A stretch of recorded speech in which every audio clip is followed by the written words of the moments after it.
ఈ రోజు ఆదివారం రాత్రి గ్రౌండ్ లో వాకింగ్ చేస్తున్నాను. 11 సంవత్సరాల క్రితం ఇదే టైంలో వాట్ షాప్ లో ఉండేవాడిని. కావాల్సినంత మందు తాగేవాడిని. ఇంటికి ఏ టైంలో ఎలా వెళ్లేవాడినో కూడా నాకు గుర్తుండేది కాదు.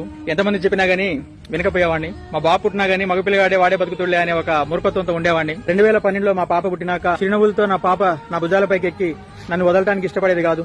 నేను కనపడగానే పరిగెత్తుకుంటూ నా దగ్గరకు వచ్చి నన్ను గట్టిగా కౌగిలించుకుంటూ ఉండేది. పిల్లల కోసం బ్రతకాలనే కోరిక నాలో గట్టిగా పెరిగింది. ఆ సమయంలో మేము చదువుకుంటుంటేనే దూరమైన మా నాన్నగారు గుర్తొచ్చారు. ఆ బాధ భరించలేనిది, ఎలాగైనా వీళ్ళ కోసం బ్రతకాలనే ఉద్దేశంతో మందు జీవితాంతం ముట్టుకోకూడదని ఆ రోజు నుంచి ఈ రోజు వరకు ఆల్కహాల్ కి చెడు అలవాట్లకి కంప్లీట్ గా దూరంగా ఉంటున్నాను. ఏ యాక్సిడెంట్ల ద్వారాగానో ఇంకే ఇతర కారణాల ద్వారాగానో అన్ఎక్స్పెక్టెడ్ గా చనిపోతే అది దేవుడి నిర్ణయం అని చెప్పి వదిలేయాలి. కానీ మనంతరికి మనం ఇష్టం వచ్చినట్టు తాగి చెడు అలవాట్లకు బానిసై మన ఆరోగ్యాలు ఖరాబ్ చేసుకుని మనం చనిపోతే అది తప్పకుండా మన తప్పే అవుతుంది. నేను మంచివాడిని, తాగేవాళ్ళందరూ చెడ్డవాళ్ళని నేను చెప్పట్లేదు. కానీ మన కోసమే బ్రతికే భార్య పిల్లలు తల్లిదండ్రులు ఉన్నప్పుడు మనం వారి కోసం బ్రతికేలా జీవితాన్ని తయారు చేసుకోవాలని అందరినీ కోరుకుంటున్నాను. Thank you.